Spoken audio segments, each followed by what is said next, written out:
वालेकुम क्लास 9। आज हमारा टॉपिक है लेक्चर 4 का एटम। हमारा टॉपिक लेक्चर 4 का एटम है। एटम हमारे पास क्या है, ये ग्रीक वर्ड से निकला हुआ है।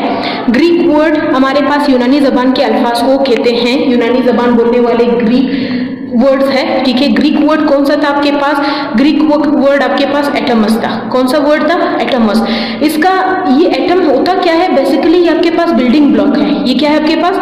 बिल्डिंग ब्लॉक है, यानी ये बनाता है। किस चीज को बनाता है? आपके पास यानी मैटर को बनाता है। किस चीज का बिल्डिंग ब्लॉक? एटम किस चीज का बिल्डिंग ब्लॉक है? मैटर का। यही हमारे पास एटमस जो है वो वर्ड ग्रीक वर्ड था। ठीक है, यूनानी जबान का लफ्ज था, उससे एटम निकला। उसका मतलब क्या था हमारे पास? इनडिवाइजेबल, ना तकसीम होने वाला, और कैन नॉट और कांट बी कटेड फर्दर, यानी जिसको हम और कट नहीं कर सकते। लेकिन जैसे ही दौर आगे यानी जदीद दौर आता गया, मॉडर्न एरा आती गई, तो मॉडर्न एरा के आने से जॉन डाल्टन जो थे वो एक साइंटिस्ट थे, उन्होंने एक एटॉमिक थ्योरी जो थी वो पेश की। कौन सी थ्योरी पेश की? Atomic theory. उन्होंने एटॉमिक थ्योरी पेश की। उन्होंने बताया कि एटम क्या है, ये एक स्मॉलेस्ट यूनिट है। ठीक है, किस चीज का? मैटर का, जो कि takes part in chemical reaction, जो केमिकल रिएक्शन में क्या करता है? हिस्सा लेता है। And shows all the properties of, किस चीज की प्रॉपर्टी शो करता है? ये हमारे पास ये एन एलिमेंट के, यानी जो एक आंसर होता है, एलिमेंट होता है, जैसे कि हाइड्रोजन, ऑक्सीजन, कार्बन, इन सब के यानी हमारे पास अलग अलग क्या करेगा? प्रॉपर्टीज शो करेगा। अब हमारे पास यहाँ पे वर्ड आता है एटम।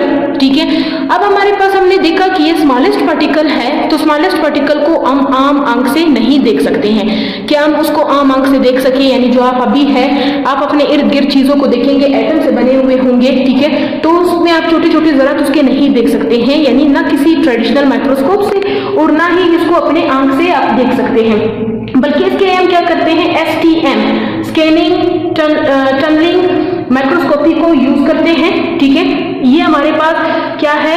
ये इसने हमारे पास एटम को विजिबल शो कर दिया। STM ने क्या किया? हमारे पास एटम को शो किया।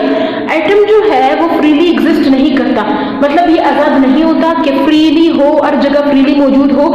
लेकिन कुछ एक्सेप्शन ऐसे हैं, यानी कुछ ऐसे मेंबर्स है ग्रुप 18 के, जो कि हमारे पास नोबल गैसेस कहलाते हैं। ग्रुप 18 में नोबल गैसेस जो आप लोगों ने देखे होंगे, हीलियम नियॉन वगैरह, उसमें हमारे पास क्या है? जो ये एटम्स होते हैं वो फ्रीली एग्जिस्ट करते हैं, यानी सिंगल होते हैं, वो किसी के साथ रिएक्शन करके यानी एक ग्रुप नहीं बना रहे होते, वो ना रिएक्शन करते हैं। अब हमारे पास पिक्चर ऑफ एटम क्या है कि हमारे पास पिक्चर कैसी होगी एक एटम की, यानी हमने क्या पिक्चर हम देख सकते हैं उसकी। तो जी अभी जो मॉडर्न एरा आया, मॉडर्न एरा की मदद से हम क्या कर सकते हैं, यानी इस पिक्चर के, यानी जो एटम की पिक्चर है वो कुछ हद तक पॉसिबल हो सकी है। हमारे पास जो साइंटिस्ट थे उन्होंने एक तस्वीर बनाई। ठीक है, एक स्पेशल टेक्निक के जरिए से साइंसदानों ने एक तस्वीर क्रिएट की एटम की, कि एटम खुद छोटा जरा, यानी उन्होंने जो पहले बोला था कि एटम, जो ग्रीक लोगों ने बोला था कि एटम जो है वो इनडिवाइजेबल है और आगे कट नहीं हो सकता है, तो जो आजकल जदीद दौर ने क्या कर दिया इस बात को कि इनडिवाइजेबल और कांट बी कटेड फर्दर, इसको गलत साबित कर दिया, क्योंकि जो एटम है वो खुद सब एटॉमिक पार्टिकल से बना हुआ है। सब एटॉमिक पार्टिकल सब यानी और छोटे छोटे एटॉमिक एटम के पार्टिकल्स हैं। अब हमारे पास आप लोगों ने पिछले क्लासेस में भी पढ़ा है सब एटॉमिक पार्टिकल्स के बारे में कि न्यूट्रॉन, प्रोटॉन और इलेक्ट्रॉन है। तो अब हम इसका स्ट्रक्चर देखेंगे कि इसके स्ट्रक्चर में क्या क्या मौजूद है। स्ट्रक्चर है आपके पास, जो एटम है वो छोटे छोटे जरात से बना हुआ है, सब एटॉमिक पार्टिकल से बना हुआ है। फर्स्ट वन है न्यूट्रॉन, सेकेंड है प्रोटॉन और थर्ड है आपके पास इलेक्ट्रॉन।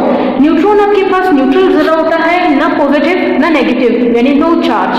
प्रोटॉन आपके पास क्या होता है? पॉजिटिव चार्ज बॉडी होती है, और इलेक्ट्रॉन आपके पास क्या है? नेगेटिव चार्ज होता है। ठीक है, यहाँ पे सॉरी आप लोग के यहाँ पे पॉजिटिव लिख दिया है, इसको आप नेगेटिव कर दे। यहाँ पे ये नेगेटिव हो चुका है, मतलब आपके पास प्रोटॉन पॉजिटिव चार्ज है तो इलेक्ट्रॉन आपके पास क्या है? Negative charge. अब हमारे पास बात यहाँ पे आ जाती है कि न्यूट्रॉन, प्रोटॉन और इलेक्ट्रॉन होते कहाँ हैं, किस जगह पे हैं। तो इसके लिए भी इन्होंने क्या किया, यानी एक मतलब एक्सपेरिमेंट की। एक्सपेरिमेंट से पता चला कि हमारे पास जो न्यूट्रॉन है और प्रोटॉन है वो कहाँ पे होते हैं? न्यूक्लियस में होते हैं। न्यूक्लियस क्या होता है? मरकज को कहते हैं। न्यूक्लियस किसी भी जो ये कि आपके पास मरकज होता है, तो हमारे पास जो एटम होता है उसमें में भी हमारे पास इसका मरकज मौजूद होगा, उसमें आपके पास न्यूट्रॉन और प्रोटॉन मौजूद होंगे। जबकि इलेक्ट्रॉन क्या करता है, वो एक मदार में शेल फॉर्म में मूवमेंट करता रहता है मदार में। तो इस मदार को हम क्या कहते हैं, शेल कहते हैं। इस रास्ते को हम शेल कहते हैं। तो इसमें ये मूवमेंट करेगा। अब आपके पास कोई भी एटम होगा, ठीक है, तो उसमें न्यूट्रॉन होंगे और प्रोटॉन होंगे। जब आप इलेक्ट्रॉन, यहाँ पे आप देख सकते हैं प्रोटॉन एक है तो इलेक्ट्रॉन भी एक ही होगा। ये आपके पास हाइड्रोजन एटम का है। इसी तरीके से ये आपका टॉपिक कंप्लीट हो चुका है एटम का। आप इसको इसी फॉर्म में एक अच्छे तरीके से नोट्स बना लें, जो नोट्स आप लोगों के लिए बहुत अच्छे होंगे, और आप लोग इसको पेपर के लिए तैयार करें, क्योंकि इस पे अक्सर नोट आ जाता है या इस पे शॉर्ट क्वेश्चंस भी आ सकते हैं। तो आपने आज पढ़ा एटम स्मॉलेस्ट यूनिट था, जो कि तकसीम नहीं हो सकता था, पहले बताया गया। फिर मॉडर्न एरा में जॉन डाल्टन ने बताया, एक थ्योरी पेश की कि ये स्मॉलेस्ट पार्टिकल होता है और केमिकल रिएक्शन में हिस्सा लेता है, और ये सारी प्रॉपर्टीज जो है एलिमेंट के वापस शो भी करता है। और हमें ये भी पता चला कि एटम को हम आंख मांग से नहीं देख सकते हैं और ना ही एक माइक्रोस्कोप से, लेकिन हम इसके लिए STM को यूज करते हैं। स्कैनिंग टनलिंग माइक्रोस्कोपी है, उसको यूज करेंगे, और कुछ हद तक ये हमें क्या करेगा, शो करेगा एटम को। और हमने ये भी पढ़ा कि एटम जो है वो अगरनाम मौजूद नहीं होता है, बल्कि ये हमारे पास क्या होता है, दूसरे एटम्स के साथ लगा हुआ होता है। लेकिन एक्सेप्शन है, यानी हमारे पास किस ग्रुप के लिए एक्सेप्शन है, 18 के लिए, ग्रुप 18 के। वहां पे जितने भी नोबल गैसेज मौजूद है वो सारे सिंगल एटम में होंगे। फिर हमने पिक्चर के बारे में पढ़ा कि जो हमारे पास एटम है, साइंटिस्ट ने उनकी एक तस्वीर बनाई और बताया कि जो स्ट्रक्चर है एटम का वो खुद क्या है, 3 ज़रात से बना हुआ है।